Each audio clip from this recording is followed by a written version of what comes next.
네, 안녕하세요. 오늘부터 다시 시험 준비 들어갑니다. 물론 저 가업성계나 기업 사장님들 위한 세법 강의는 계속될 것입니다. 간간히 중간에 이제 조인하는 식으로 그렇게 강의를 할 거고요.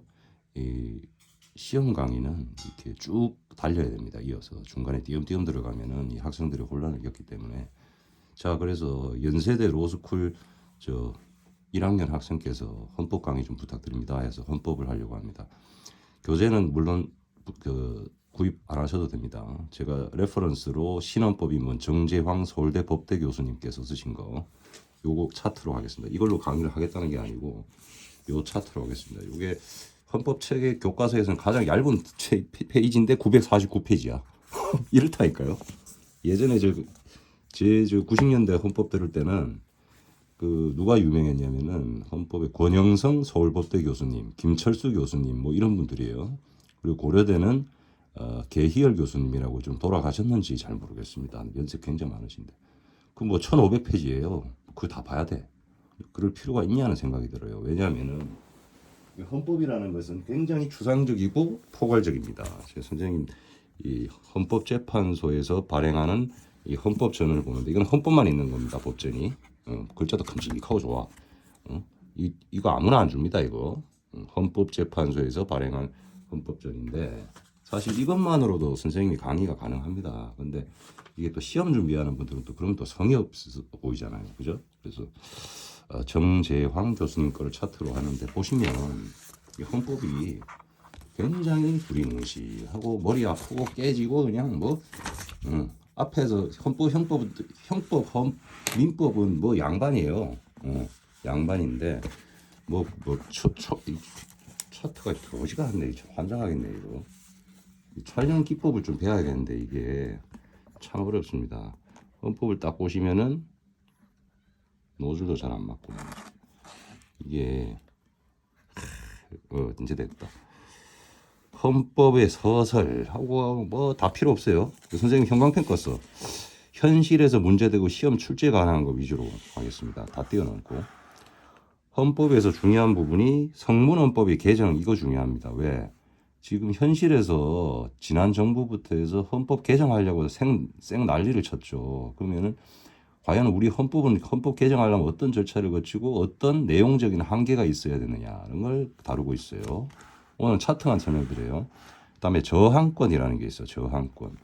우리 민주노총 데모 시위하고 그다음에 장애인협회 무정차하는 거 가지고 데모 심의하고 이게 저항권인가? 그거 한번 살펴보겠어요. 선생님은 현실 적용 문제만 다룹니다. 그리고 시험 가능 출제한 거. 그다음에 또 보면은 이제 형광펜 끄는 봅니다. 우리나라의 국가 형태, 대한민국의 국가 형태. 우리 대한민국은 저 헌법이 민주공화국이라고 그렇게 딱 명시가 돼 있는데 그 뜻이 뭐냐?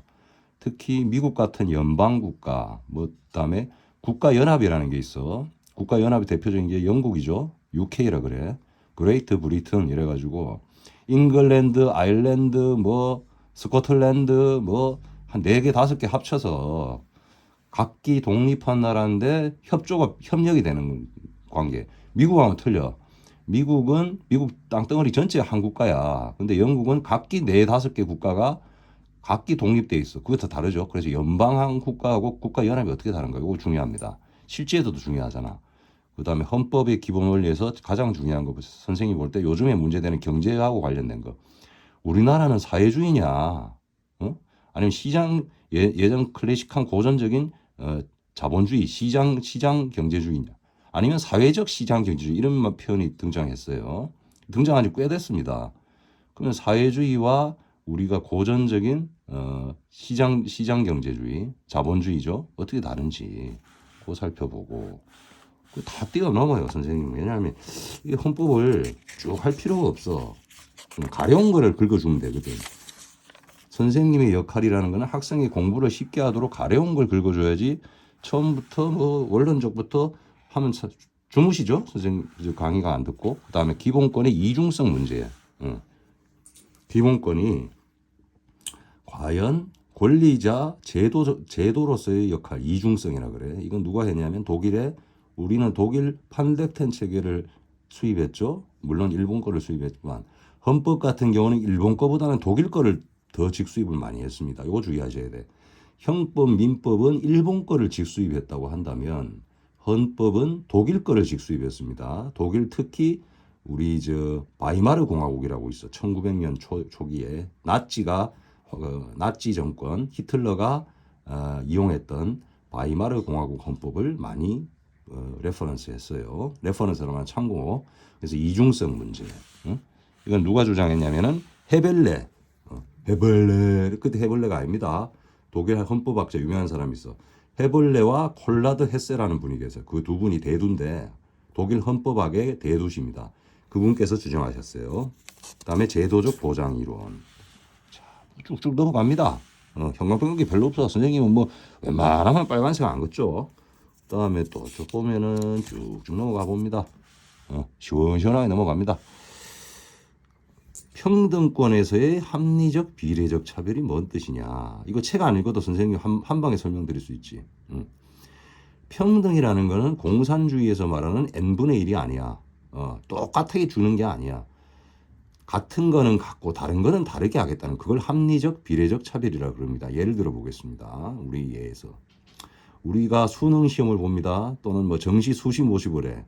1등부터 뭐 10등까지 딱 갈랐다고 생각합시다. 그러면은 1등하고 10등하고 똑같이 취급해야 옳은 건가요? 그건 공산주의잖아. 1등 하는 학생은 장학금도 줄 수 있고 말이야. 꼴찌 하는 사람은 또 떨어뜨릴 수도 있잖아. 불합격이 될 수도 있잖아. 그게 평등권이라는 거야. 우리 자유민주주의에서 평등은 공산주의의 n분의 1이 아닌 합리적 비례적 차별이다. 이거 주의하시고. 초등학생도 알잖아. 그거를 막 교수님들이 그들의 용어로 어렵게 막 설명합니다. 다 필요 없어. 그래서 계속 쭉쭉 넘어가다가 쭉쭉 넘어가다 막판을 가게 돼. 이제 막판 이거 중요해. 우리가 헌법재판소는 특별법원입니다. 우리 특별법원은 앞서 뭐가 있었죠? 행정법원이 있었고 그다음에 가사소송을 하는 가정법원이 있었어요. 그 다음에 헌법재판소는 이들보다 더 상위급의 특별법원이야. 특별법원인데 그 레벨이 티어라 그래. 우리 게임하는 학생들은 티어라는 말 많이 쓰더라고. 레벨이라는 말. 우리 옛날 사람들은 레벨 이랬는데 티어라는 표현을 많이 쓰더라고. 특히 배틀그라운드 좋아하시는 초등학생들. 헌법재판소는 크게 위헌법률 심판권이 있고 권한쟁의 심판, 헌법소원 심판, 그다음에 탄핵 심판, 정당해산 심판 이래서 5가지의 재판을 할 수 있는 권한을 헌법에서 규정하고 있어. 구체적으로는 헌법재판소 법률이 있죠. 거기서 선생님이 볼 때 실생활에 적용되고 앞으로도 출제 가능하고 가장 문제되는 거 현실에서 그걸 봤더만은 헌법소원 심판하고 탄핵 심판, 정당해산 심판 이 3가지였어. 왜? 이게 실제에 뉴스에도 많이 나고 실제로 많이 일어났었던 일들이야. 예를 들어 보게. 요까지 하고 오늘 끝마칩니다. 또 10분 다가와. 헌법소원 심판은 어떨 때 제기하느냐. 우리 국민이 국가의 공권력에 의해서 기본권을 침해당했을 때 헌법소원 심판. 보통 헌법재판소는 국민 개개인이 재판을 걸 수가 없게 돼 있습니다. 제한이 돼 있어. 재판을 걸 수 있는 주체가 제한이 돼 있는데 예외적으로 유일하게 국민 한 사람 한 사람이 직접 헌법재판소에 재판을 걸 수 있는 게 헌법소원 심판 이거 하나밖에 없어. 실제로 어떤 것들이 있었느냐 굉장히 많습니다만은 예를 들어 보겠습니다. 어떤 게 있었냐면 실제로 좀 오래됐는데 주로 대학 입시 관련돼서 헌법소원 많이 제기했어요. 특히 국공립대학교 옛날에 이런 일이 있었어. 이 사람이 옛날에 시험을 봤는데 수능 시험 이전의 이야기야. 학력고사 때 이야기인 것 같아요. 시험을 봤는데 이게 문제가 잘못된 문제를 출제할 수 있잖아. 국가에서. 지금 국가에서 출제하잖아요. 수능을. 근데 그게 한두 개 차이로 당락을 좌우할 수 있어 없어. 특히 서울대학교 같은 경우는. 한 끗 차이로 떨어지잖아. 그죠? 근데 이 사람이 진짜 한 끗 차이로 떨어졌는데 알고 봤더만 그 문제가 잘못됐어. 오류가 있었어. 그럼 이 사람 기본권을 침해당했죠. 기본권이 어떤 거였어요? 대학 입학할 수 있는 기본권이 있잖아. 그거를 이제 헌법에서는 뭐 다른 용어로 표현하겠지. 그건 제가 나중에 설명드리고. 그래서 헌법재판소에 이거 불합격 처분 원래는 또 행정처분도 가능하겠죠. 우리 취소를 구하거나 불합격 처분 취소 무효 소송 또는 취소 소송을 구할 수도 있겠죠. 근데 조금 더 거창하게 가보자는 거예요. 이 사람은. 그래서 헌법재판소에 헌법소원을 제기했단 말이야. 두 번째, 탄핵 심판. 이거 참 귀가 찢어집니다. 귀가 썩어요. 누구요? 전 대통령이죠. 박근혜 대통령 탄핵 심판이 있었어.